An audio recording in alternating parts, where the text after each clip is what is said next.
Iran, Israel અને America વચ્ચે વધતા તણાવના કારણે સમગ્ર મધ્ય પૂર્વમાં યુદ્ધ જેવી સ્થિતિ મુકાયું છે. મોટી સંખ્યામાં દુબઈમાં ભારતીયો વસતા હોય ત્યારે સ્વાભાવિક છે કે દુબઈમાં કેવી સ્થિતિ છે તે જાણવાની ઉત્કંઠા થાય અને ઇન્ટરનેટ પર આવતા વિવિધ દ્રશ્યો પર એઆઈના સમયમાં વિશ્વાસ કરવો મુશ્કેલ થઈ જાય છે. ત્યારે મુંબઈ સમાચારના પ્રતિનિધિઓ આશીષ પટેલ અને સ્વાતિ ખાસ આપણી સાથે દુબઈથી જોડાયા છે. આશીષ, સ્વાગત છે નમસ્તે. તમારું મુંબઈ સમાચારના ડિજિટલ પ્લેટફોર્મ પર. નમસ્તે. જી, આપ અત્યારે દુબઈની અંદર છો, ત્યાં કેવો માહોલ છે, શું છે, સમગ્ર અમને વિગતો દર્શાવો. ચોક્કસ. અમે અહીંયા છેલ્લા 3-4 દિવસથી છીએ અને અહીંયા એકદમ એકદમ નોર્મલ, મતલબ કોઈ તકલીફ નથી જેવું ત્યાંના લોકો વિચારે છે એવું કાંઈ નથી.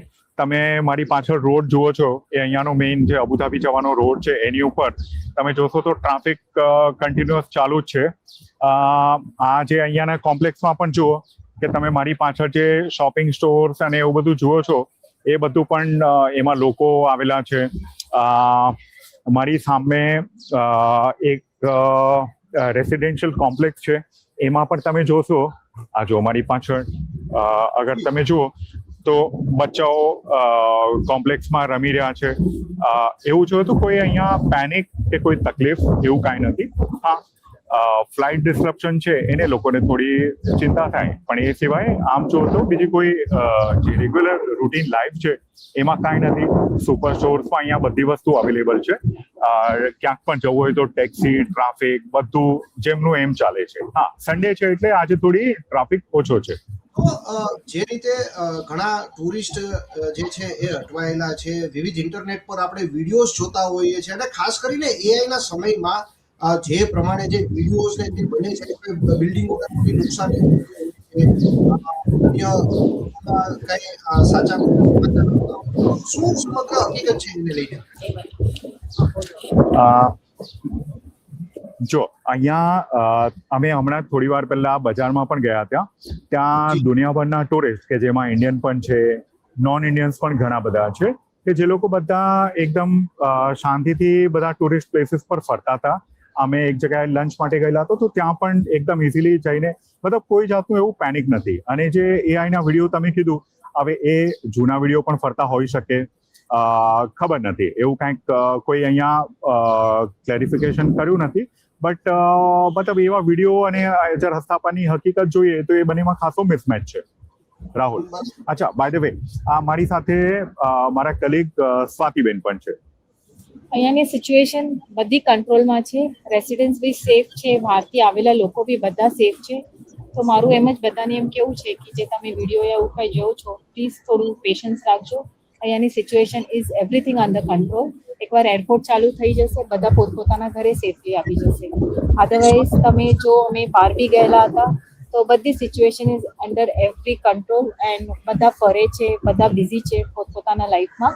તો એવું નથી માહોલ કે અહીંયા કંઈ બહાર જઈ નહીં શકે કે લોકો સાથે વાત નહીં કરી શકે, એવું કંઈ નથી. Everything is safe and everything is under control. Rahul,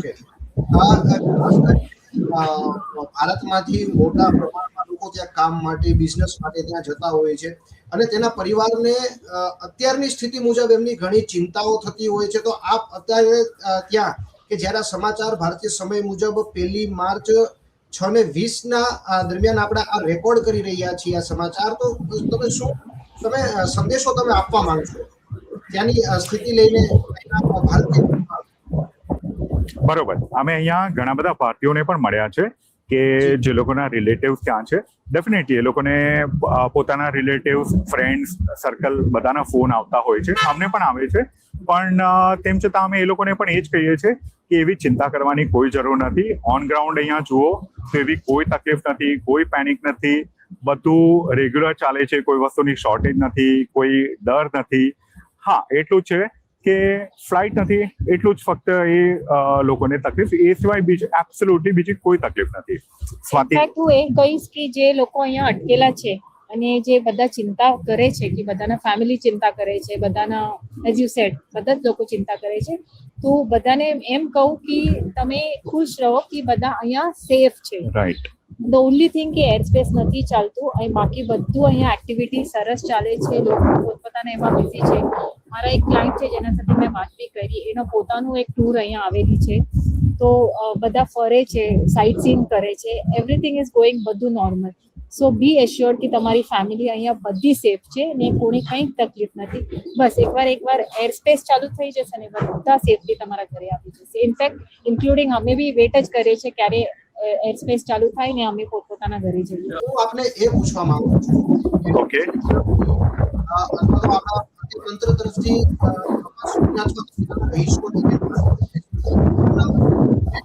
કોઈ ખાસ સૂચના આપવામાં આવી હોય જે આપના ધ્યાને હોય સૂચનામાં એટલું છે કે જે પણ તમે ટીવી પર જોતા હો, આંખ મીચીને માની નહીં લો. તમે લોકલ અહીંયાના લોકોને વાત કરીને એમની સાથે રીકન્ફર્મ કરો અને પછી એ વાત માનો.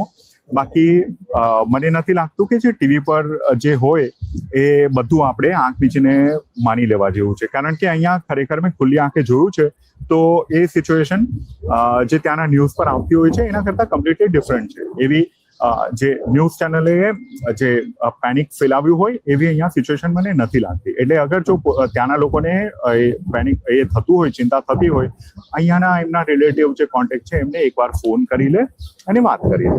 બાકી એવી કોઈ તકલીફ નથી. બિલકુલ.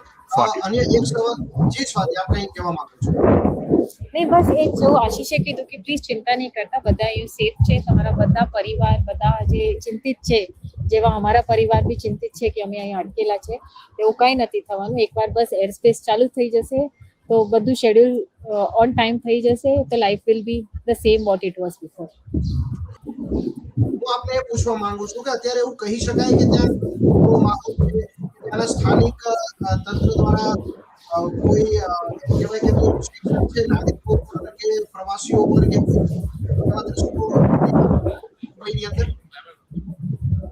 બરોબર. અહીંયાનું જે સ્થાનિક તંત્ર ગવર્મેન્ટ છે એ અમને ટાઈમે એલર્ટ મૂકતા હોય છે. રાત્રે પણ અમને એલર્ટ આવેલા હતા અને એવી રીતે ઇનફેક્ટ અમને ઘણું ગમ્યું કે અહીંયાની ગવર્મેન્ટ અહીંયાના લોકલની સાથે સાથે અમે તો ટુરિસ્ટ છે, અમારા ઇન્ડિયાના નંબર છે, એની ઉપર પણ અમને એલર્ટ આવ્યા હતા. તો અમને ખરેખર ઘણું સારું લાગ્યું કે અહીંયાની ગવર્મેન્ટ લોકોની કેટલી કેર કરે છે, બહારના ટુરિસ્ટની પણ. એટલે એ રીતે પણ અમને અપડેટ આવતા રહે છે. એરલાઇન તરફથી પણ અમને અપડેટ આવતા હોય છે, ફ્લાઇટના સ્ટેટસના, એરપોર્ટના સ્ટેટસના, હોટલ તરફથી પણ અમને ઇન્ફોર્મેશન મળતી હોય છે. તો એવી રીતે કોઈ પણ એટલા માટે કોઈ પણ મિસઇન્ફોર્મેશન કે મિસગાઈડ થવાનો કોઈ સ્કોપ નથી રહેતો. રાહુલ હજી આશીષ આ વિડીયોને આપણે અંત તરફ લઈ જઈએ છીએ તો આપણે જેટલો પણ આપણો સંવાદ જે થયો છે એમાં હું એટલી વસ્તુ કહી શકું કે દુબઈ અત્યારે સેફ છે, કોઈ જ ચિંતા કરવાની જરૂર નથી અને બરોબર સ્થિતિ છે એ બિલકુલ નિયંત્રણમાં છે. ખરું? ખરેખર જી તમારી વાત સાથે એગ્રી છું. જી આશીષ અને સ્વાતિ, આપનો ખૂબ ખૂબ આભાર કે તમે છેક દુબઈથી અમારી સાથે તમે જોડાયા અને મુંબઈ સમાચાર જે પહેલેથી જ ખરાઈ વગરના સમાચાર ક્યારે પ્રસારિત કરતું નથી અને એવી જ આપણે ડિજિટલના માધ્યમથી પણ એ વસ્તુને તમે પુરવાર કરી અને આપણા મુંબઈ સમાચારના દર્શકોને દુબઈની ખરી સ્થિતિ વિચાર આપ્યો તે બદલ આપ બંનેનો ખૂબ ખૂબ આભાર. આભાર રાહુલ. Thank you.